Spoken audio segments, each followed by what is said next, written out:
ಖಾತೆ ಹಂಚಿಕೆ ಬೆನ್ನಲ್ಲೇ ಕಾಂಗ್ರೆಸ್ ಪಾಳಯದಲ್ಲಿ ಮತ್ತೆ ಅಸಮಾಧಾನದ ಬೆರುಗಾಳಿ ಎದ್ದಿದೆ. ರಾಮಲಿಂಗಾರೆಡ್ಡಿ ಬಳಿಕ ಕೃಷ್ಣ ಬೈರೇಗೌಡರು ಬೇಸರಗೊಂಡು ಹೈಕಮಾಂಡ್ ಕದ ತಟ್ಟಿದ್ದಾರೆ. ಅವತ್ತು ನಾನ್ ಹ್ಯಾಪಿ ಎಂದ ಮುನಿಯಪ್ಪ ಮತ್ತೆ ಮುನಿಸು ತೋಡಿಕೊಂಡಿದ್ದಾರೆ. ಕಾಂಗ್ರೆಸ್ ಸರ್ಕಾರದಲ್ಲಿ ಮುಗಿಯದ ಖಾತೆ ಕಿರಿಕಿರಿ. ಬಿಡಿಎ ಬಿಎಂಆರ್ಡಿಎ ಕೈತಪ್ಪಿದ್ದಕ್ಕೆ ಕೃಷ್ಣ ಬೈರೇಗೌಡ ಗರಂ. ಡಿಸಿಎಂ ಹುದ್ದೆಗಾಗಿ ಕೆಎಚ್ ಮುನಿಯಪ್ಪ ಬಿಗಿಪಟ್ಟು. ನನ್ನ ಸೀನಿಯಾರಿಟಿ ಹೈಕಮಾಂಡ್ ಗೊತ್ತಿದೆ, ಅವರು ಡಿಸೈಡ್ ಮಾಡಿ.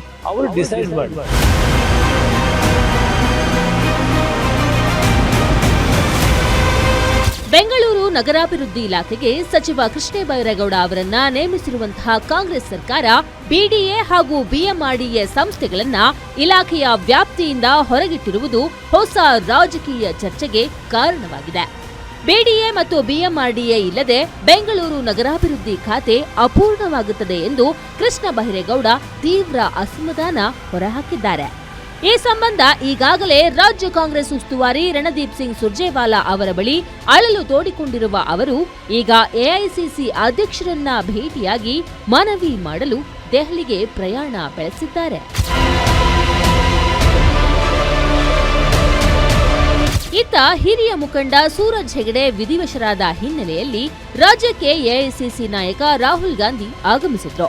ಈ ವೇಳೆ ರಾಹುಲ್ ಗಾಂಧಿ ಅವರನ್ನ ಭೇಟಿಯಾಗಲು ವಿಮಾನ ನಿಲ್ದಾಣದ ವಿಐಪಿ ಲೌಂಜ್ನಲ್ಲಿ ಕಾಯುತ್ತಿದ್ದ ಕೆಎಚ್ ಮುನಿಯಪ್ಪ ಹಲವು ಬಾರಿ ಒಳಗೆ ಹೊರಗೆ ಓಡಾಟ ನಡೆಸಿದ್ದು ಭಾರೀ ಕುತೂಹಲಕ್ಕೆ ಕಾರಣವಾಯಿತು.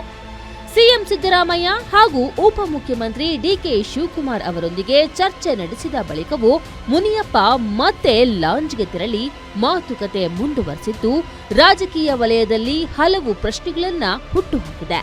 ಇದೇ ವೇಳೆ ತಮ್ಮನ್ನ ಡಿಸಿಎಂ ಮಾಡಬೇಕು ಎಂಬ ಬೇಡಿಕೆಯನ್ನ ಕಾರ್ಯಕರ್ತರು ಮುಂದಿಟ್ಟಿದ್ದಾರೆ. ಅದು ಅವರ ಇಚ್ಛೆ ಎಂದು ಮುನಿಯಪ್ಪ ತಮ್ಮ ಆಸೆಯನ್ನ ಬಹಿರಂಗಪಡಿಸಿದ್ದಾರೆ. ರಾಹುಲ್ ಗಾಂಧಿಗೆ ಹೇಳಿದ್ದೀನಿ, ಎಐಸಿಸಿ ಅಧ್ಯಕ್ಷರಿಗೆ ಹೇಳಿದ್ದೀನಿ, ಮತ್ತು ನಮ್ಮ ಮುಖ್ಯಮಂತ್ರಿಗೂ ಹೇಳಿದ್ದೀನಿ, ಹರಿಪ್ರಸಾದ್ ಅವ್ರಿಗೂ ಹೇಳಿದ್ದೇನೆ. ನಾನು ಶಿಸ್ತಿನ ಸಿಪಾಯಿ, ಅವ್ರು ಏನ್ ಹೇಳಿದ್ರೆ ಅದು ಕೆಲಸ ಮಾಡ್ಕೊಂಡು ಹೋಗ್ತೀನಿ. ನೆನ್ನೆನೆ ಕೆಲಸ ಶುರು ಮಾಡಿ, ಅದು ಏನ್ ತೀರ್ಮಾನ ತಗೊಳ್ತಾರೋ ಅವ್ರಿಗೆ ಬಿಟ್ಟಿದ್ದು. ನಾನು ಮುಂದೆ ಇಟ್ಟಿದ್ದೆ, ಯಾವ ಖಾತೆ ಕೊಟ್ಟರು ಕೆಲಸ ಮಾಡ್ತೀನಿ. ಅವರು ಹೈಕಮಾಂಡ್ ಬಿಟ್ಟಿದ್ದು, ನೆನ್ನೆ ಕೆಲಸ ಶುರು ಮಾಡಿದೆ. ಕೊಡೋದು ಇಟ್ ಇಸ್ ಎಲ್ಲಾ ಡಿಮಾಂಡು ಕಾರ್ಯಕರ್ತರು ಮುಖಂಡರು ಮಾಡಿದ್ದಾರೆ. ನಾನ್ ಮಾಡೋ ಅಷ್ಟಿಲ್ಲ. ನನ್ನ ಸೀನಿಯಾರಿಟಿ ಹೈಕಮಾಂಡ್ ಗೊತ್ತಿದೆ, ಅವರು ಡಿಸೈಡ್ ಮಾಡಿ.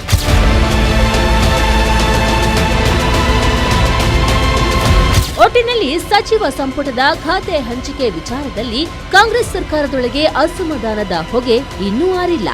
ಕೃಷ್ಣ ಬೈರೇಗೌಡ ಬಿಡಿಎ ಮತ್ತು ಬಿಎಂಆರ್ಡಿಎಗಾಗಿ ಪಟ್ಟು ಹಿಡಿದಿದ್ರೆ ಕೆಎಚ್ ಮುನಿಯಪ್ಪ ಖಾತೆ ಬದಲಾವಣೆ ಹಾಗೂ ಹಿರಿಯ ಕೋಟಾದಡಿ ಡಿಸಿಎಂ ಸ್ಥಾನಕ್ಕಾಗಿ ಹೈಕಮಾಂಡ್ ಮಟ್ಟದಲ್ಲಿ ಪ್ರಯತ್ನ ಮುಂದುವರೆಸಿದ್ದಾರೆ. ಚುನಾವಣೆ ಮುಗಿದು ಸರ್ಕಾರ ಅಧಿಕಾರಕ್ಕೆ ಬಂದರೂ ನಾಯಕರ ಈ ಆಂತರಿಕ ಅಸಮಾಧಾನಕ್ಕೆ ಹೈಕಮಾಂಡ್ ಬ್ರೇಕ್ ಹಾಕುತ್ತಾ, ಇವರ ಬೇಡಿಕೆಗಳಿಗೆ ಮಣಿಯುತ್ತಾ ಅನ್ನೋದನ್ನ ಕಾದು ನೋಡಬೇಕಿದೆ. ದುರ್ಗೇಶ್ ನಾಯಕ, political bureau, guarantee news, Bengaluru.